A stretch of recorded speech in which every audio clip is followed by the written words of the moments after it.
예, 안녕하십니까. 오늘 제3장 조지아에서의 도전과 좌절 이 부분입니다. 이 부분은 이제 설교에서도 많이 들으셨을 거예요. 지금도 여기 딱 보이는 장면이 배를 타고 영국에서 이제 미국으로 웨슬리가 이제 선교를 가죠. 조지아로 선교를 가는데 지금도 이제 조지아에 그 감리교 신학교가 있죠. 감리교 신학교가 이제 이제는 뭡니까 종합대학화돼서 이제 에모리 대학이라고 그 대학이 있습니다. 근데 이제 하여튼 웨슬리가 처음 여하튼 목회를 하다가 실패한 곳입니다. 근데 거기에 이제 그쪽으로 가고 있는데 이 뒤쪽에 있는 이 그림 있죠. 쭉 보면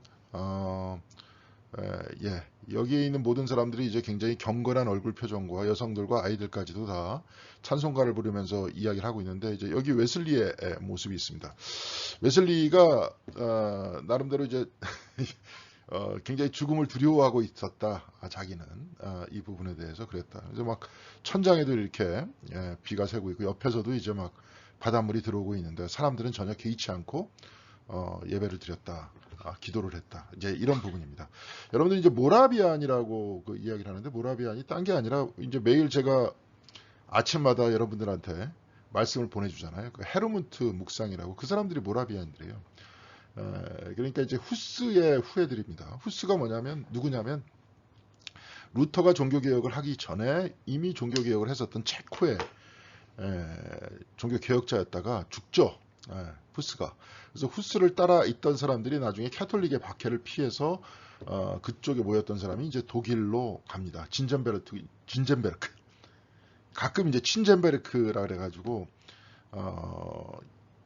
헤르문트 묵상에도 이제 나올 거예요. 그분이 이제 그분의 영지로 사람들이 다 옮겨가죠. 이제 그곳에서 이제 그들이 신앙생활합니다. 그러니까 종교개혁 이전의 종교개혁자들이었고 루터파 종교개혁 사람들하고는 좀 더 다릅니다. 그러니까 이제 이들이 이렇게 하다 보니까 그 실질적으로 이제 여러분들한테 제가 이런 거 하면서 이게 말씀 같은 거 이게 책 읽기 하면서도 전했던 분이 있죠. 마이스터 에카르트라든지 뭐 이런 분. 그러니까 사실 그런 분들이 종교개혁의 중간 매개체 역할을 했다. 신학적으로는. 그렇게 얘기했는데 모라비안들은 그런 신비가들과 더 가깝습니다. 그러니까 루터교 같은 경우에는 나름대로 캐톨릭의 형식주의 같은 것들을 좀 받아들이는 부분이 있어요. 근데 이제 여기 모라비안들 같은 경우에 그냥 내적인 종교, 내면적 종교예요. 이제 이런 것들을 중요시 여겼는데 나중에 이제 뭐 웨슬리가 이들과 뭐 결별을 했다 어쩌다 이제 막 얘기를 해요. 웨슬리도 굉장히 나중에 조직 같은 걸 강조하고 막 이러다 보니까 그랬는데 웨슬리가 가지고 있었던 신앙적인 하나의 나름대로의 역량은 이 사람들이 가지고 있는 역량이 굉장히 대단합니다. 이렇게 하다 보니까 우리도 은연중에 웨슬리의 글을 읽다 보면 뭡니까? 마이스터 에카르트하고 비슷한 경우도 있고 막 이러잖아요. 그러니까 이게 이제 그래서 연결이 되는 겁니다.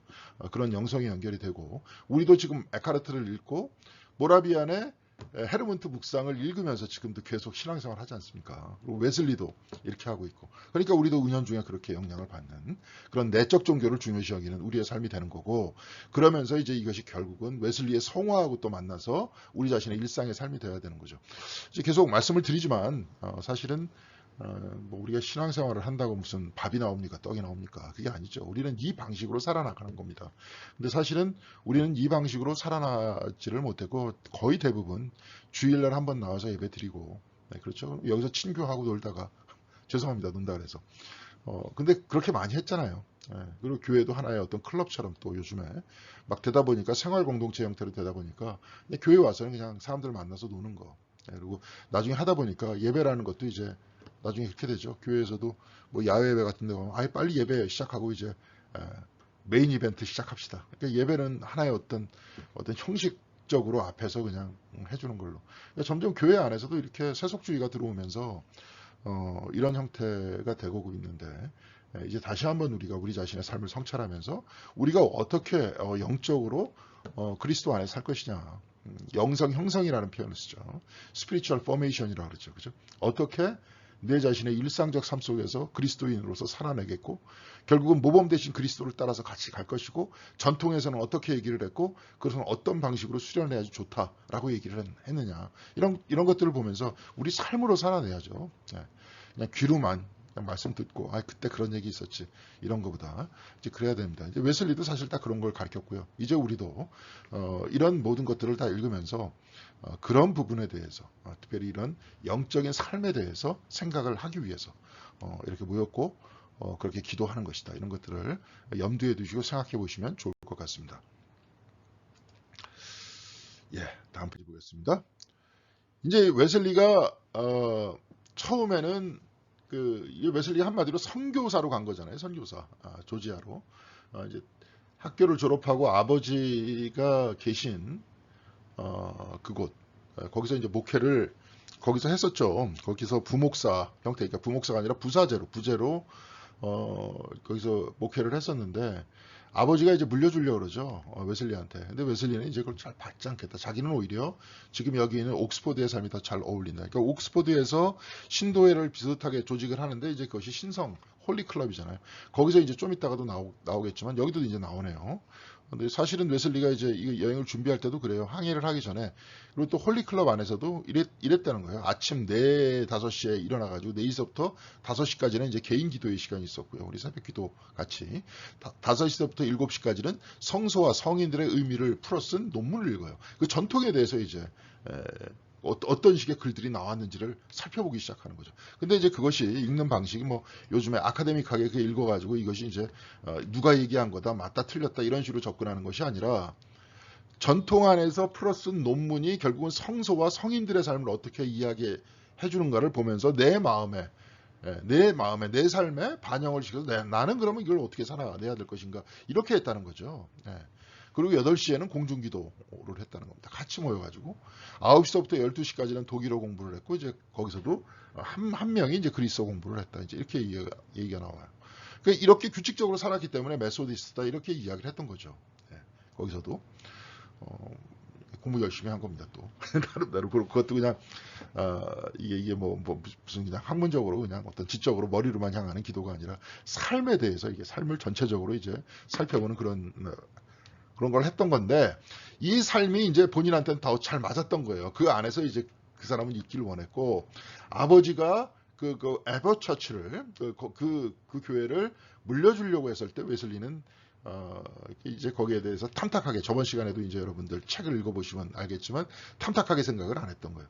이제 이러다가 이제 본인이 졸업하고 이제 목회지를 나가야 되는데 이제 이때 이제 어머니한테 편지를 보낸 거예요. 근데 이제 선교사로 한번 가보겠다. 이제 그런 내용을 가지고 있었던 겁니다. 근데 처음에 선교사로 가보겠느냐면 뭐 왔다 갔다 막 했었어요. 왜냐하면 이방 세계에 있는 사람들한테 복음을 전한다고 한다면 지금 여기 런던에도 이방 사람들이 있다. 근데 그 사람들한테 전하면 될 거 아니냐. 내가 왜 구태여?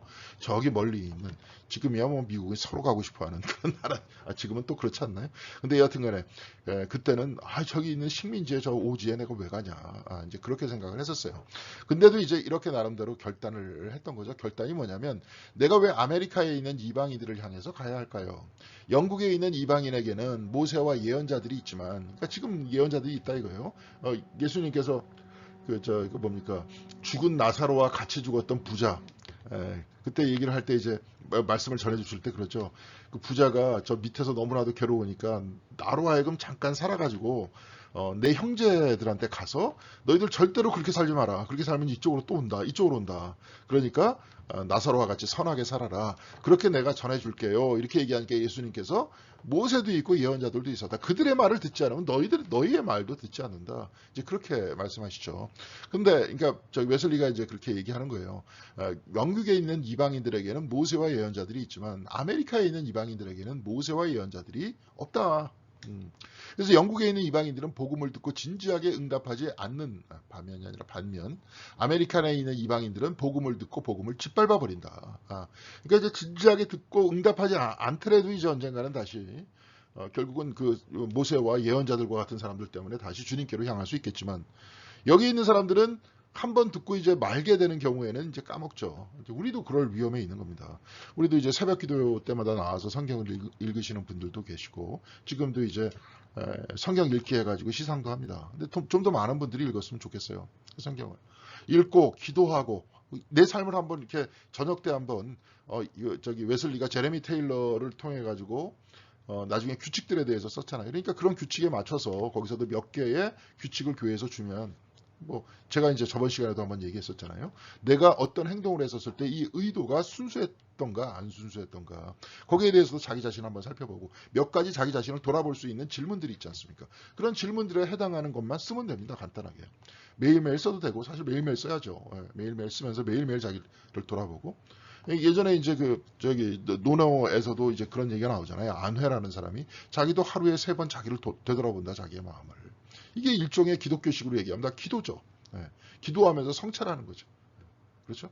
그런 얘기입니다. 우리가 기도할 때 항상 어떤 기도를 했었습니까? 뭐 달라 그랬잖아요. 필요하면 달라. 그게 또 그냥 기도다. 이렇게 알고 있었잖아요. 내가 필요해서 달라 그러면 그 필요하다는 뜻이 어디서 나올 거야? 내가 순수한 마음 속에서 그게 과연 내가 좋은 의도 속에서 나왔던 것을 하나님께 아랬던가? 아니면 당장 나의 욕망 때문에 그런 경우 많았잖아요. 내가 뭐 필요하다. 뭐 달라. 그럼 내 욕망이 우선이잖아요. 그렇죠? 그럼 내가 욕망에 의해서 이끌러 가잖아요. 기도를 하면서.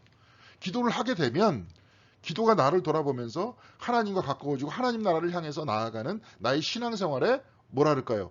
하나의 어떤 그 자기를 성찰하는 성찰적 도구가 되는 것이 아니라 기도라는 것은 오히려 나로 하여금 욕망에 매달려 살게끔 하는. 또 그렇게 되면 굉장히 위험한 거죠, 사실은. 그렇죠? 그럴 수도 있다는 겁니다. 그럴 수 있기 때문에 지금도 우리가 뭐 여기서 좀 있다가도 이제 관상기도 뭐 쉽게 얘기해서 성찰하고 본인을 돌아보는 기도 그런 거 얘기할 거예요. 이제 그런 기도를 우리가 정말로 우리 교회 내에서 우리 자신의 삶의 종교개혁이 일어나야 된다. 종교개혁 남이 이렇게 얘기하는 것보다 우리가 그냥 들어왔고 그냥 그대로 해왔지만 해왔었던 것에 대해서 문제 제기를 하고 이제 우리가 진정으로 기독교인으로서 어떻게 살 것이냐 이제 이런 걸 얘기를 해야 된다. 그런 얘기입니다. 자, 이제 수개월에 걸리는 항해 일정이에요. 지금 뭐 요즘과 같이 배 타고 이제 저기 대서양을 건너온다 그럴 때 뭐 그렇게 오래 걸립니까? 근데 그때는 그냥 뭐예요? 돛담배예요, 돛담배. 바람 타고 이렇게 가는 배였는데 그렇기 때문에 바람의 영향을 많이 받기 때문에 배가 흔들리잖아요. 그래도 굉장히 위험하기도 하고, 그죠? 그래서 수개월이 걸리는 항해 일정이 있었는데 이제 그때 여러 번 그냥 배가 바람에 많이 흔들렸었던 거예요. 그러니까 사실은 조지아로 간다 그러면 미국으로 가서 선교사로 간다 그러면 이게 굉장히 쉬운 일이 아니었습니다. 이게 목숨을 걸 결단이었던 거예요. 바다를 건넌다는 것도. 자, 그런데 저도 이제 한번 그랬던 적이 있었습니다. 그러니까 배 타는 건 아니었는데 옛날에 이제 방글라데시 쪽으로 먼저 교회 있을 때 의료 선교를 갔는데 거기가 좀 그렇대요. 히말라야 근처에 이렇게 가서 그런지 몰라도 기류가 불안정해서 근 20분 동안 이제 비행기가 이렇게 가다가 이렇게 툭툭 떨어지는 느낌 있잖아요. 그 몇 번 그럴 수 있습니다. 몇 번 이제 비행기 타다 보면 그 기류를 만나면 그렇게 하죠. 그렇게 돼가지고 뭡니까 저 방송에서 기장이라든지 아니면 그 안내하시는 분이 스튜어디스가 그러죠. 우리가 난기류를 만나가지고 그러니까 혹시 안전벨트 이렇게 매지 않으신 분들은 지금 매라. 그러다 금방 지나가는데 그때는 한 2, 30분 그랬던 것 같아요. 내내 계속 이러니까 야 이거 못 가겠다. 이거 아무래도 나의 삶을 한번 정리해야 되겠다. 그래서 나름대로 정리했던 그런 기억이 있습니다. 진짜 한번 정리했었습니다. 그때. 내가 삶을 여태까지 어떻게 살아왔던가 그렇게 이제 한번 생각을 했는데 여기서도 웨슬리가 이제 그런 아주 큰 경험을 한 거예요. 아까 우리가 표지에서 볼 때. 그래서 예배가 시작되는데 바다가 이제 막 요동을 해요. 그래서 영국인들 사이에서는 막 비명을 지르기 시작한 거죠. 그냥 웨슬리도 그냥 해서 웨슬리 일기에서 나왔는데 그런데 독일인들은 아까 얘기했던 그 모라비안 교도들이에요. 그 사람들은 조용하게 찬송하고 있었다 이거예요. 그래서 나는 그 중에 한 명한테 이렇게 물어봤다는 거예요. 두렵지 않았냐? 두렵지 않나? 이렇게 물어보니까 그 사람이 대답했다는 거예요. 두렵지 않았다. 그러면서 오히려 나는 하나님께 감사한다. 이렇게 했다는 거예요. 그래서 아까 거기 꼬마애들도 있었잖아요. 꼬마애들은 두렵지 않느냐? 이렇게 물어보니까 꼬마애들도 두려워하지 않는다. 그래서 그런 모습을 보면서 웨슬리는 나는 얼마나 여태까지 잘못 살아왔던 거야. 내가 얼마만큼 잘못 살았느냐. 그런 믿음 없는 자기 자신에 대해서 반성을 하죠. 그래서 이를 통해서 웨슬리는 얼마나 믿음이 없는 사람인가를 스스로 자각했다. 근데 바로 이 사건 때문에 죽음에 대한 어떤 질문은 웨슬리는 계속됩니다. 그래서 죽음이 두려운 사람을 어떤 노예의 영을 가지고 있는 사람이고, 죽음을 넘어선 사람이 양자의 영을 가진 사람이다. 예수 그리스도의, 그러니까 아버지라 부른다 그랬잖아요. 그러니까 우리는 양자라 그러는데, 지금은 이제 또 사번역 같은데, 뭐 공동번역 같은데, 하나님의 아들이라 부름을 받는 영입니다. 그 영이라고 이제 그러죠. 그러니까 양자의 영이라는 거는 뭐 좀 그렇잖아요. 그래서 여하튼 간에 그 영을 받은 사람이다. 그리스도의 아들이, 하나님의 아들이 된다. 그렇죠? 그리스도와 같이 우리도 하나님께 아버지라고 고백하는 그러한 사람이 된다. 예, 그래서 우리들도 이제 그런 영을 받는다. 그런 영을 받는 사람들은 죽음이 두렵지 않다. 뭐 성경에서 예수님이 여러 번 말씀하셨잖아요. 거기서 십자가에 못 박혀 가는 것은 너희를 위해서 내가 처소를 예비하러 가는 것이고, 내가 다시 돌아오면, 부활해서 돌아오는 것은 너희를 데리고 가기 위해서 하는 것이다. 우리가 장례식 때 이 성경 말씀을 많이 읽는데, 우리가 이 말씀을 굳건히 붙들고 있으면 어떤 겁니까?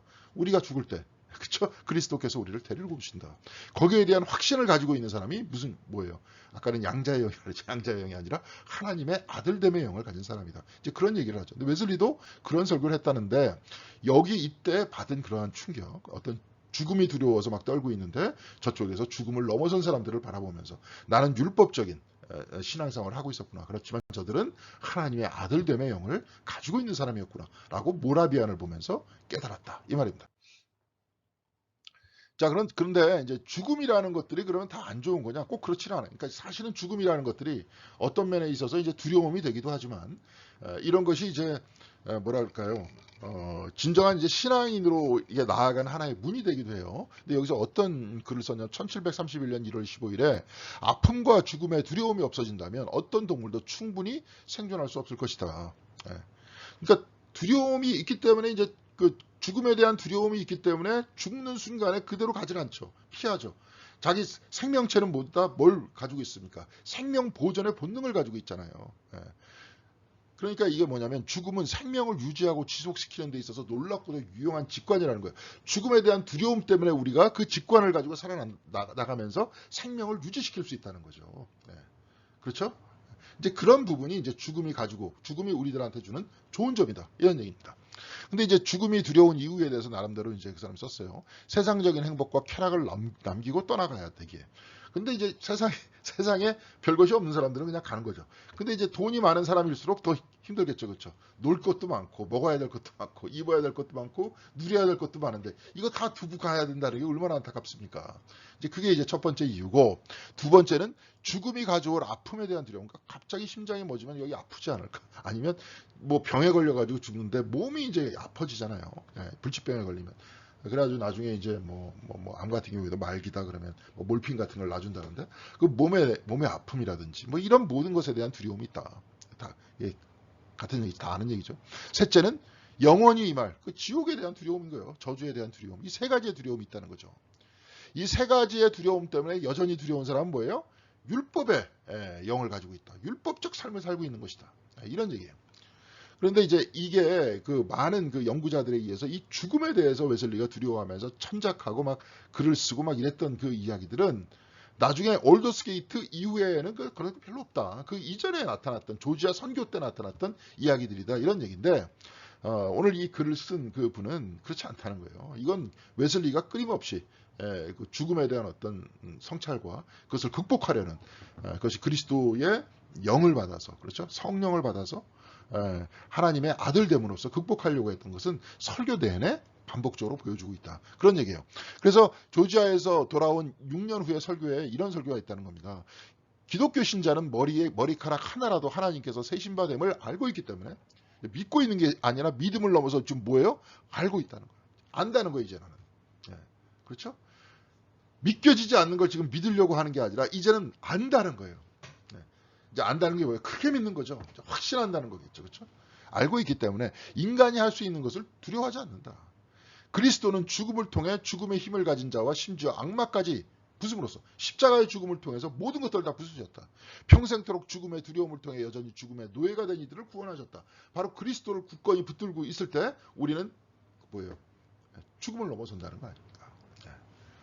그래서 이성과 경건의 사람들에게 던지는 계속적인 호소라는 논문이 있는데요. 여기서는 뭐라고 쓰냐면 죽음에 대한 두려움을 노예의 영과 연결시키고요. 이를 복음의 자유와 대비되는 유대교적 가르침으로 이해했다는 겁니다. 그러니까 죽음이 두려운 사람은 다 무슨 영을 가진 사람이에요? 노예의 영을 가진 사람이라 이겁니다. 그러니까 여러분들 잘 보세요. 여러분들 이거 아까도 얘기했지만 그리스도 예수를 굳건히 붙들고 뭐예요? 죽음을 넘어섰다. 여기서 이제 죽음을 이게 뭐예요? 머리카락 하나라도 하나님께서 다 세신바 되면 나를 알고 있다. 하나님께서 나를 구원해 주시면 알고 있다. 이건 대단한 특권입니다. 그래서 죽음을 넘어섰다는 거. 세상 모든 사람 지금 다 모든 이제 이상한 희한한 저 행동들을 자꾸 보이는 모든 이유는 뭐냐면 다 따져놓고 보면 죽음을 연구하는 사람들의 시각에서 보면 저희 다 죽음이 두려워서 저렇다는 거예요. 하나라도 더 가지려고 하는 건 뭐냐? 그것도 다 따져놓고 보면 그 심리 안에는 죽음에 대한 두려움이 있다는 겁니다. 그것 때문에 자꾸 저렇다는 거예요. 자, 근데 이것을 딱 벗어 던졌을 때 마침내 우리는 자유하게 된다 이런 거죠. 그래서 이제 설교 또 사탄의 전략이라는 설교에서 여러분의 눈이 지속적으로 여러분의 모든 죄를 여기서 짊어지신입니다. 짊어지신 그분께 맞춰지지 않는다면, 그러니까 나의 모든 시각과 신앙이라는 것들이 그리스도에게 맞춰지지 않는다면 그는 여러분으로 하여금 더 오랫동안 노예 상태로 있게 했던 죽음의 두려움에 빠져 있게 할 것이다. 네. 만약에 여러분, 그러니까 이게 뭐냐면 그분이 그럴 것이다. 그런 차원보다도 그리스도를 향해서 우리들의 시선을 집중하지 않으면, 그리고 그리스도의 십자가와 부활에 대해서 집중하지 않으면, 그리고 거기서부터 주시는 은혜에 대해서 집중하지 않으면 죽음에 대한 두려움은 우리를 벗어나지, 우리를 떠나지 않을 거라는 겁니다. 근데 그럼 떠날 수 있는 방법은 그리스도께 집중해라. 이제 그런 얘기죠. 근데 이런 얘기들을 계속했다는 거예요. 설교 내내. 그러니까 옛날에만 그냥 저기 조지아 선교 때나 했던 것이 아니라. 그래서 웨슬리는 죽음의 두려움으로부터의 자유가 중요한 구원론적 기준의 하나일 수 있는지를 생각하였고 이를 참된 기독교인의 동기라. 그러니까 이게 아까도 얘기했지만 문이라 그랬잖아요. 죽음을 성찰하면서 내가 죽음이 두렵느냐 두렵지 않느냐. 그러면서 끊임없이 그리스도를 응시하면서 그리고 말씀을 읽어가면서 어느 순간인가 나한테 다가와서 내가 하나님께서 나로 하여금 구원해 주셨다는, 그리스도께서 나를 구원해 주셨다는 그 확신이 들 때, 그때는 뭐예요? 그 죽음을 벗어나는 거 아닙니까? 그러니까 결국은 죽음이라는 게 굉장히 중요한 바로미터가 되는 거죠.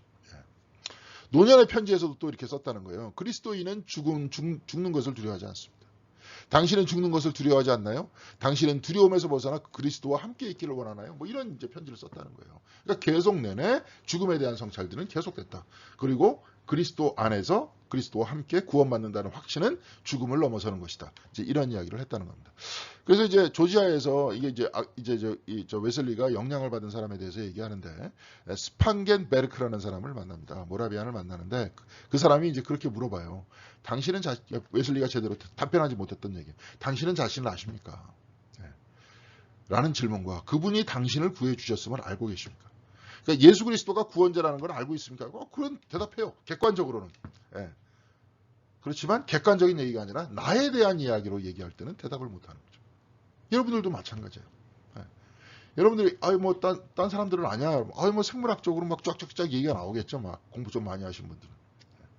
그분이 사람을 구원해 주셨음을 아느냐. 신학적으로 잘 알죠. 잘 얘기하죠. 그런데 거꾸로 그 모든 질문을 나한테로 돌려서 당신 자신을 알고 있느냐, 내면을 지금. 나의 혼과 나의 영을 알고 있느냐. 그렇죠? 혼이라는 것은 한번 제가 말씀드렸는데 어떤 유동적 이성이라 그랬습니다. 머리를 끊임없이 되돌아가고 있는 어떤 정신적인 흐름. 그걸 나라고 이제 그 안에서 나를 발견했다 나라고 착각을 하죠. 옛날에 이제 공각기동대인가 그 영화에서 그 만화 영화에서도 그렇게 얘기를 하더만. 근데 유동적으로 그 생각들이 흘러간다는 것들 누가 봅니까? 그걸 이제 영이라 그러잖아요. 그래서 한번 켄 윌버를 한번 제가 설명하면서 한번 이렇게 이야기를 했습니다. 여기가 쭉 있고 요 부분이 0이다. 6이다. 좀 색깔을 달리 하겠습니다. 6이다. 그리고 이거보다 더 큰 것이 혼이다. 감싸고 있다. 그리고 이거보다 더 큰 것이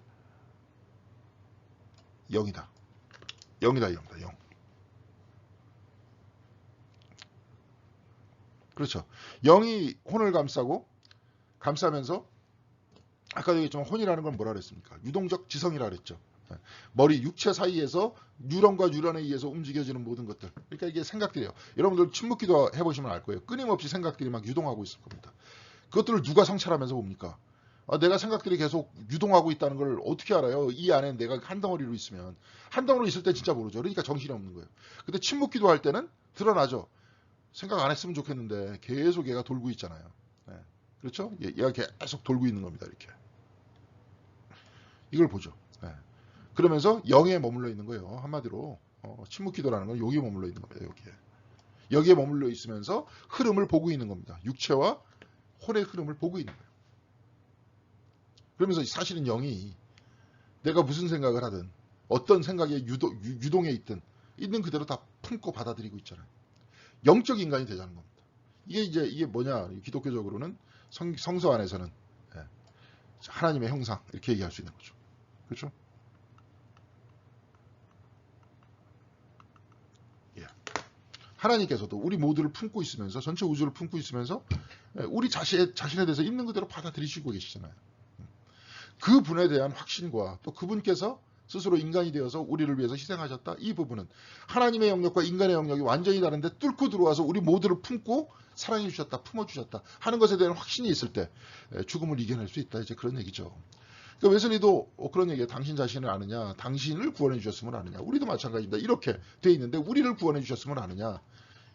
이제 이 질문을 화두와 같이 간직하고 있었다는 거예요. 이 두 가지 이 얘기에 확신할 수 없었는데 언제 확신합니까? 올더스 게이트 때 확신하잖아요. 이제 그런 얘기입니다.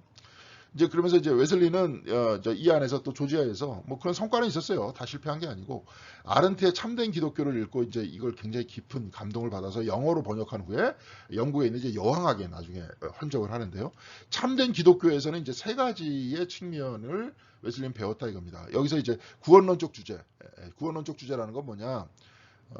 참된 기독교 여기서는 이제 먼저 그러기 위해서는 뭐냐? 이게 사실 아까 죽음이라는 어떤 스티뮬레이팅 하는 게 있죠. 내가 죽음이 딱 다가올 때 무섭잖아요. 예. 근데 이제 그 앞에서 내가 이걸 어쩔 수 없으니까 어떻게 하는 거냐? 회개하는 거다. 회개하면 조명을 비춰주신다. 조명이라는 건 뭐냐? 말씀이에요. 회개해서 나로 하여금 말씀이 끊임없이 나를 비추는 거예요. 그래서 말씀대로 내가 사는 거예요. 예. 말씀대로 살아나가는데 그걸 그 다음에 어떻게 하느냐? 관상, 침묵기도예요. 침묵기도. 그리고 또 이거 일상의 기도. 십자가를 향해서 나아가면서 끊임없이 나를 성찰하는 기도와 그리고 또한 이 기도는 또 묵상의 기도겠죠. 그러면서 성경의 말씀에 비추어져서 내가 침묵하고 기도하고 십자가를 향해서 나아갈 때 하나님과 견고한 일치가 된다. 이 견고한 일치라는 건 뭐냐면 항상 하나님의 사랑에 기반을 둬야 된다. 하나님의 사랑과 하나가 된다. 이건 이제 요 부분을 통해서 이제 쉽게 얘기해서 신앙생활 한 거죠. 옛날 사람들은 회개하고 조명하고. 근데 이거는 이제 플로티누스의 부정 비춘 연합 그렇게 얘기했습니다. 여기 있습니다. 부정 비춘 연합을 나름대로 이렇게 늘려서 얘기했던 거예요. 근데 여기서 이제 커다랗게 벗어나지 않는데 기독교적으로 재구성한 거고요. 이제 플로티누스가 기독교인이 아니었기 때문에. 근데 부정 비춘 연합이라는 것은 저 중세 때 기독교인들, 특별히 수도원 안에 있었던 사람들한테 굉장히 중요한 요소였습니다. 둘째로 진정한 기독교는 형식이 아닌 내적인 갱신이다. 이게 모라비안 얘기잖아요. 내적인 갱신이라는 거예요. 어떤 신비적인 이야기죠. 내면의 이야기죠. 그죠? 부정비춘 연합을 통해서 하나님과 하나가 되는 것이고 내적으로 갱신하는 것이고 셋째, 교리의 순수성은 뭐 교리만 따져가지고 막 이러는 게 아니라 거룩한 삶을 살면서 견지해야 된다. 이건 뭐냐면 주님에 대해서 논쟁하거나 강론할 수 있는 것보다 주님을 사랑하는 것이 훨씬 낫다. 다 내적인 이야기, 내면적 이야기들이잖아요. 그러니까 이런 부분에 대해서 웨슬리가 영향을 받으면서 이제 웨슬리의 내면이 익어가기 시작을 하는 거죠. 여태까지 아주 그냥 규칙적으로, 이제 나중에 이제 규칙과 연결이 되면서 성화랑 연결이 되지만 예전에는 이제 이런 형태의 어떤 헌신과 경건의 마음이 없는 상태에서 그냥 규칙을 가지고 헌신을 가지고 시간 어떤 뭐 그런 금욕주의를 가지고 그러려고 이제 자기 자신을 이제 복종시키려고 그랬으니까 안 됐다는 거예요. 그래서 이제 조지아에서 이런 책들도 읽고 막 좋은 점도 있었지만 이게 이제 실패해요. 이제 조지아에서 목회, 여기서 이제 존 웨슬리와 동생 찰스 웨슬리는 결국 실패를 하게 되는데 웨슬리의 목회 스타일은 상황을 고려하는 것보다 교과서적인 것을 그대로 실천하면서 갈등을 불러일으킵니다. 규칙주의자잖아요. 아까 그걸로 자기 자신을 통제하려고 했는데 그것으로 똑같이 사람들을 통제하려고 했던 거예요. 그러니까 부딪히죠. 그리고 신도회 조직원도 이제 원하는 대로 돌아가지 않았다는 거예요. 여기서 일반 평신도들한테 그랬던 거 아니에요. 옛날에 옥스퍼드 대학에서는 다들 그때 학교도 좋은 대학이었을 뿐더러 거기서 신학대학으로 들어왔었던 그 모든 사람들은 경건하게 살려고 노력했던 사람들이었는데 그리고 또 아니면 그렇지 않고 신앙생활을 하면서도 옥스퍼드 대학 정도 들어올 정도는 뭐예요? 굉장히 성실한 사람들이잖아요. 그러니까 그렇게 규칙적인 생활을 같이 하면서도 같이 쭉 갈 수 있었다는 거예요. 근데 이제 일반적인 평신도들한테도 그걸 요청을 하니까 이 사람들이 쉽지 않았죠. 예. 그럼에도 불구하고 그는 모라비안들과의 지속적인 교제와 그들의 경건, 신비적 경건에 매료되었고 이들의 찬송을 굉장히 많이 번역했다. 그러니까 결국은 웨슬리가 내적으로 영적으로 성장하는 거는 결국은 누구였느냐? 이제 모라비안, 우리 헤르논트 묵상집 거기서 그 글을 쓰면서 신앙생활을 했었던, 그러니까 루터 이전의 종교개혁자들, 바로 그 사람들이었고요. 그 사람들은 어떤 면에 있어서 루터 교 쪽보다도 어떤 마이스터 에카르트와 같은 신비가들의 전통과 상당히 가까웠다. 이런 것들을 볼 수 있습니다. 그리고 이제 여기서 이제 여러분들 쭉 보면은 연애하는 얘기가 나옵니다. 뭐 소피아 호킨스와 이제 홉키와 연애가 했는데 연애 실패하죠.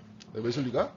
또 이게 보니까 이게 실패하게 됐어요. 그냥 감정에 충실하면서 좋아하면 됐는데 그거 해가지고 뭐 이걸 이래야 되느냐 저래야 되느냐 여러 가지 따지는 게 많더라고요. 이게 따지면 실패하는 거예요. 그래서 웨슬리가 그 다음에 뭐 그렇다고 해서 결혼을 했는데 그 다음 부인하고 뭐 부인은 좋은 여자였냐? 그렇지도 않습니다. 우스갯소리로 서양의 3대 악처 중에 한 명이 그렇잖아요. 소크라테스 부인하고, 그 다음에 그 누굽니까? 톨스토이 부인하고, 지금 저 웨슬리 부인하고 이 사람이 3대 악처였다는 거예요. 예? 이런 식으로 얘기하고 본인도 이제 나중에 결혼 생활이 순탄치 않았는데, 하여튼 뭐 그런 게 좀 있습니다. 그러니까 이 사람이 굉장히 규칙주의적인, 그리고 너무 이제 어떤 극단적인 어떤 금욕적인 하나의 어떤 요소, 그런 부분들이 좀 있는 거예요, 사실. 근데 이제 물론 이제 나중에 웨슬리가 변화된 다음에 이렇게 그 나름대로의 전통들을 가지게 되지만, 하여튼 이 부분이 좀 그래요. 그래서 결혼 후에는 이제 윌리엄슨 부인이라고 이렇게 불렸는데요. 성찬에 이제 잘 참석하지 않았다는 것에 대해서 자꾸 지적을 합니다, 웨슬리가. 네, 자꾸 지적을 해요. 네. 네, 그리고 또 이제 웨슬리와 결혼 전 얘기를 왜곡했다는 거예요. 그 사람이. 이 말을 자꾸 이렇게 만들었다는 거죠. 그렇지 않은데, 웨슬리가 보기에는. 그렇지 않았는데, 이제 자꾸 말을 했다 이거예요. 그래서 이제 격분한 상태에서 성만찬을 받으려고 이제 남편하고 이렇게 왔는데, 성만찬을 주지 않아가지고, 이제 고소를 당합니다. 그래서 이런 여러 가지 일들로 인해 가지고 이제 여기서 목회를 더 이상 하지 못하게 되는 거죠. 힘들게 되는 거죠.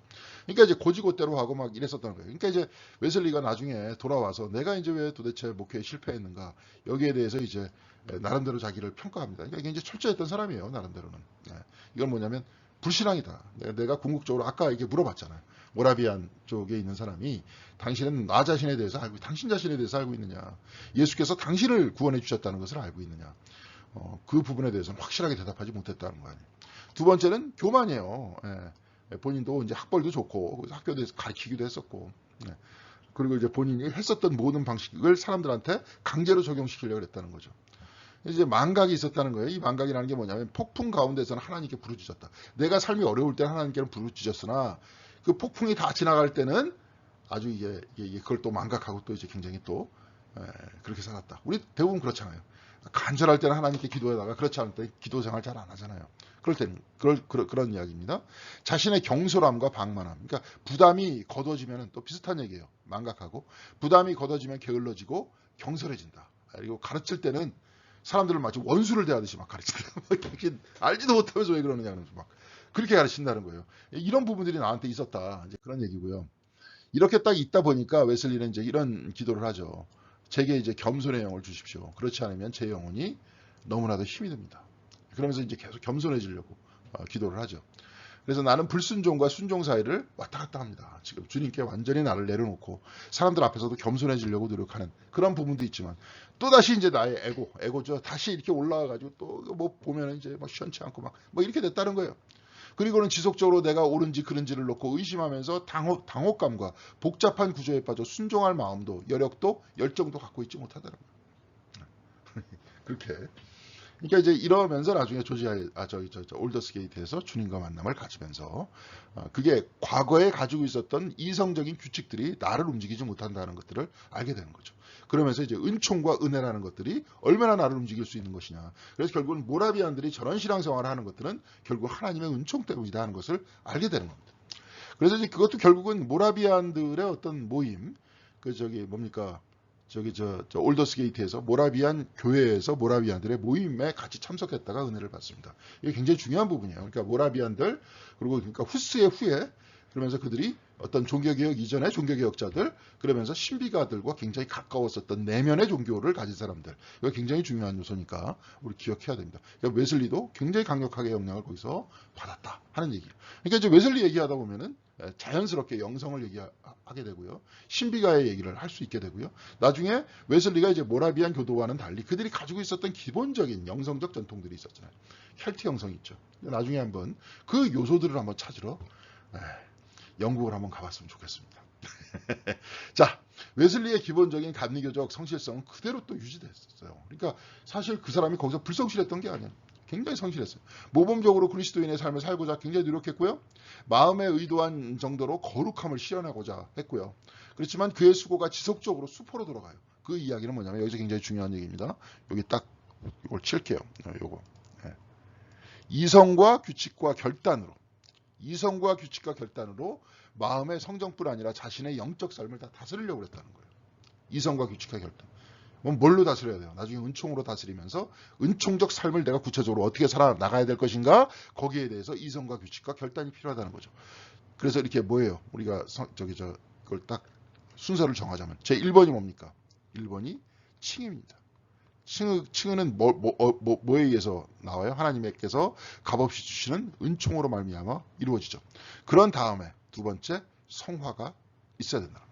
자, 근데 웨슬리는 애초부터 칭의가 없는 상태에서 자기의 내적인 확신이 없는 상태에서 성화로 가려고 했어요. 그러니까 가니까 됩니까 안 됩니까? 안 됐어요.